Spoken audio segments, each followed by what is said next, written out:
We know non-interest income has long been part of the credit union playbook, but today the conversation feels different. Between regulatory pressure, member experience, the need for mission alignment, I'd like to hear how you're rethinking non-interest income strategies for the future. For us, we look at non-interest income in a three lens type of view. One lens is around punitive fees for behavior correction. Like it's a negative activity that we don't need repeated. It poses risk to our organization. So there's a fee that's associated with that. There are pass-through fees where we're charged a fee, for instance, for wires, and that fee then gets passed through to the member.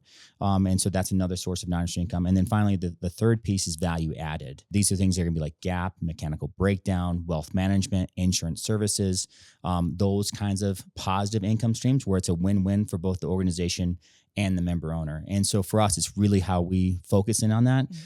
When you look at the big regulatory pieces today, it really is around interchange and how there is a relentless assault on that income stream or revenue stream for our organizations from legacy regulation that was passed back post-Great Recession.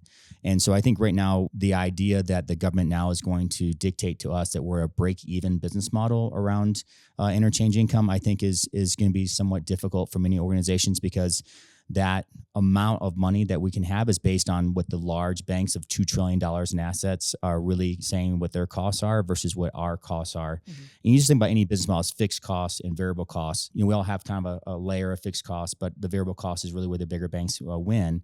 And so it does put us at a disadvantage, and we're going to have to navigate that. We're really focusing on what other value added type of income streams can we add to our organization to add value to our member owners, to our communities, and ultimately to our organization. Do you have a strategic plan set for that, kind of a 3-year, 5-year plan, or just kind of seeing how everything goes with it? It's a great question. So we hear strategic plans in our industry. People talk about 1 year, 3 year. We're really pushing our organization to think out at 10 years. And I know that sounds longer. We have a variety of scenario planning that we go through, and then we try to future prepare our organization for those scenarios.